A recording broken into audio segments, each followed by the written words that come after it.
자, 오늘은 제 19강 여러 가지 경우의 수입니다. 이 중에서 가장 기본이 되고 중요한 것이 바로 한 줄로 세우는 경우의 수예요. 얘가 가장 기본 중의 기본입니다. 이걸 우리가 뭐라고 부르냐면 따로 순열이라고 부릅니다.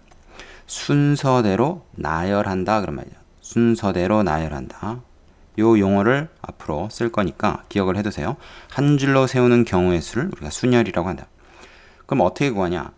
자, n명을 한 줄로 세우는 경우의 수는 n 곱하기 n-1, n-2에서 1까지 곱하면 된다. 이게 무슨 말일까요? 자, 예를 한번 들어보겠습니다. 학생이 예를 들어서 4명 있어요. 4명. 4명의 학생이 있는데 4명의 학생 얘네들을 일렬로 한 줄로 쭉 세우려고 합니다.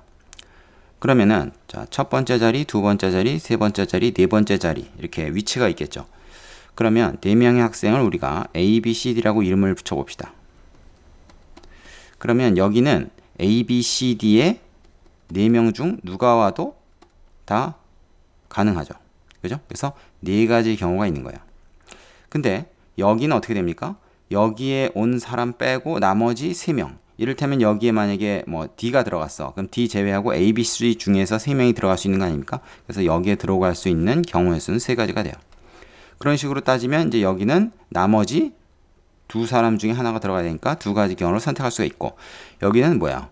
이제 한 명밖에 안 남았으니까 선택의 여지가 없죠. 자, 그럼 얘네들은 다 어떻게 되냐면 곱해야 됩니다. 더하는 게 아니에요. 곱해야 돼. 왜냐하면 여기에 누가 들어갔든지 간에 각각의 경우에 대해서 뒤에 그 경우들이 다 따라 붙죠.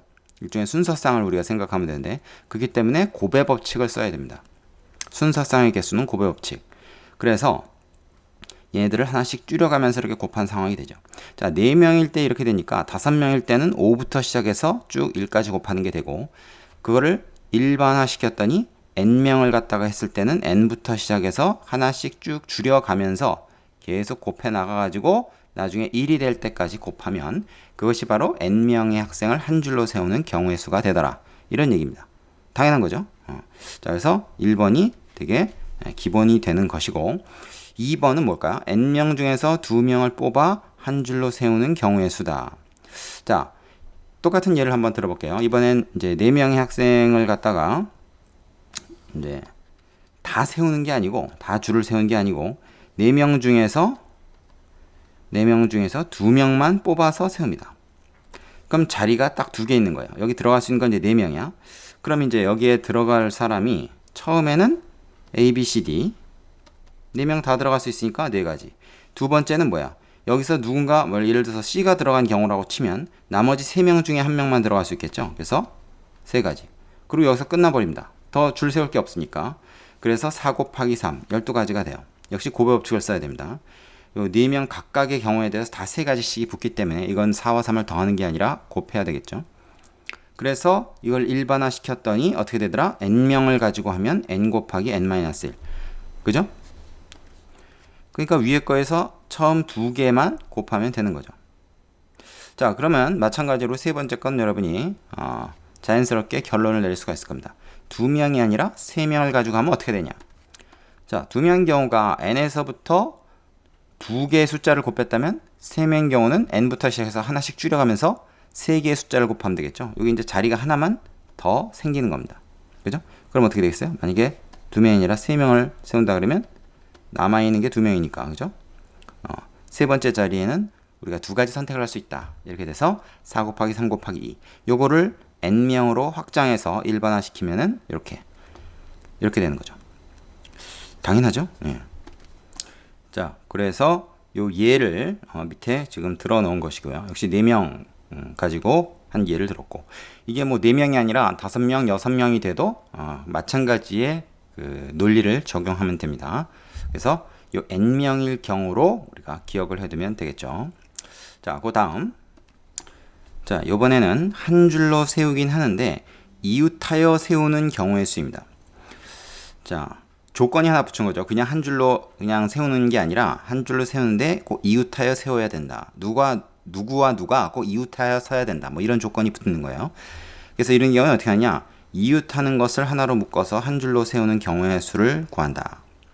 자, 그 다음에 묶음 안에서 자리를 바꾸는 경우의 수를 구한다. 이 두 가지 경우의 수를 곱한다. 이 세 가지 순서로 하게 됩니다.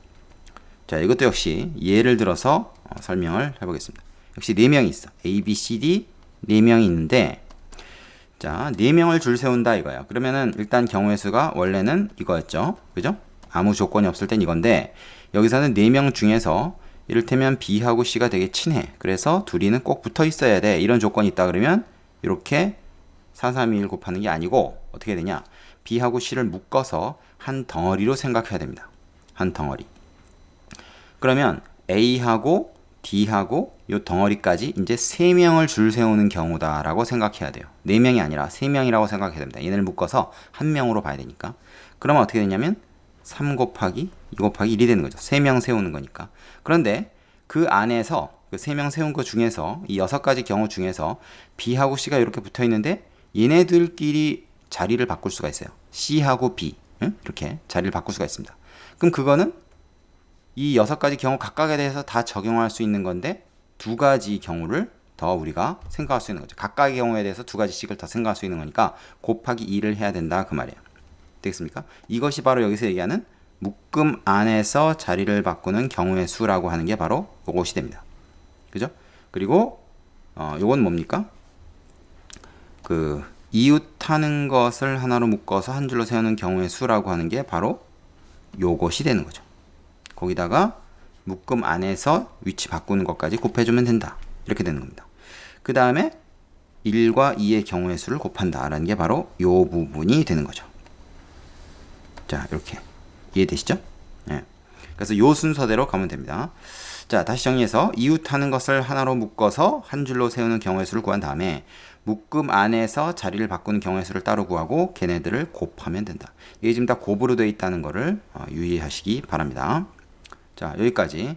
자, 한 줄로 세우는 경우의 수, 요 순열이라고 하는 거, 요게 지금 우리가 공부한 건데, 앞으로 나오는 여러 가지 그 순열이 있어요. 줄 세우는 게 아주 다양한 종류가 있습니다. 그 중에서 얘가 가장 기본이 되는 거다. 이렇게 얘기할 수가 있으니까, 요 단어는 매우 중요하다. 별 한번 더 치겠습니다. 꼭 정확히 기억을 해두기 바랍니다. 특히 이제 요 공식, 그리고 요 요령, 이웃하여 줄 세울 때 요령, 이런 것만 잘 외우면 되겠어요. 자, 그럼 밑에 있는 문제 풀어보시고 다음으로 넘어가겠습니다.